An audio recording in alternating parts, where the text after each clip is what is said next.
ഈ ദിവസങ്ങളിൽ ഇവിടെ സംഭവിച്ചുകൊണ്ടിരിക്കുന്ന കാര്യങ്ങൾ കണ്ടപ്പോൾ അയ്യപ്പൻ കോപിഷ്ഠനായിരിക്കുന്നു, കലിയുഗ വരദൻ പുഞ്ചിരിച്ചുകൊണ്ട് പണി കൊടുക്കുന്നു എന്ന് മറ്റു വിശ്വാസികൾ പോലും വിശ്വസിച്ചു തുടങ്ങിയിരിക്കുന്നു. അത്തരത്തിലാണ് ഈ ദിവസങ്ങളിൽ ഇവിടെ സംഭവിക്കുന്നതല്ല.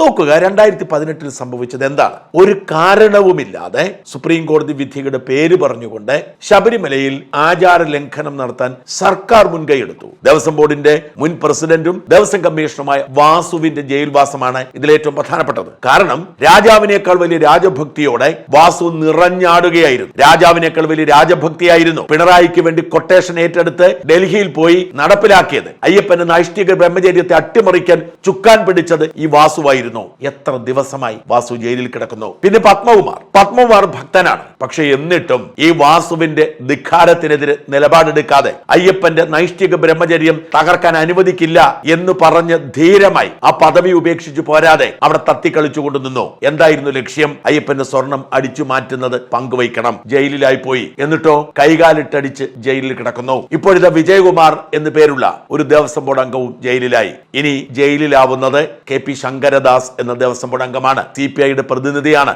അവസാന നിമിഷം വരെ ശങ്കരദാസിനെ സംരക്ഷിക്കാൻ ശ്രമിക്കുന്നു. കാരണം രാഷ്ട്രീയക്കാരേക്കാൾ വിലയുണ്ട് ഉദ്യോഗസ്ഥന്മാർക്ക്. DIG ഹരിശങ്കറിന്റെ പിതാവാണ്. അതുകൊണ്ട് തന്നെ പോലീസ് പരമാവധി സംരക്ഷിക്കാൻ ശ്രമിക്കുകയാണ്. പക്ഷേ അയ്യപ്പൻ വെറുതെ വിടില്ല. കാരണം ഈ ഗൂഢാലോചനയിൽ DIG ഹരിശങ്കറിന് വലിയൊരു പങ്കുണ്ടായിരുന്നു. ഹരിശങ്കർ എന്ന് കോട്ടയം SP ആയിരുന്നു. തമിഴ്നാട്ടിലെ മനീരി സംഘത്തെ ഒളിച്ചു കടത്താൻ ശ്രമിച്ചതിന് ചുക്കാൻ പിടിച്ചത് കനകദുർഗയെയും ബിന്ദു അമ്നിയെയും കറുത്ത തുണിയിൽ പൊതിഞ്ഞ ആംബുലൻസിലൂടെ സന്നിധാനത്തേക്ക് എത്തിക്കാൻ നേതൃത്വം കൊടുത്തതൊക്കെ ഈ ഹരിശങ്കർ ആയിരുന്നു. അതിന്റെ ശിക്ഷ ഹരിശങ്കറിന്റെ പിതാവ് അനുഭവിക്കേണ്ടി വരും. ഇതിന്റെയൊക്കെ തുടർച്ച തന്നെയാണ് ഇപ്പോൾ പുറത്തു വന്നിരിക്കുന്ന കടകംപള്ളിയെയും PS പ്രശാന്തിനെയും ചോദ്യം ചെയ്തു എന്ന പ്രസക്തമായ വിവരം.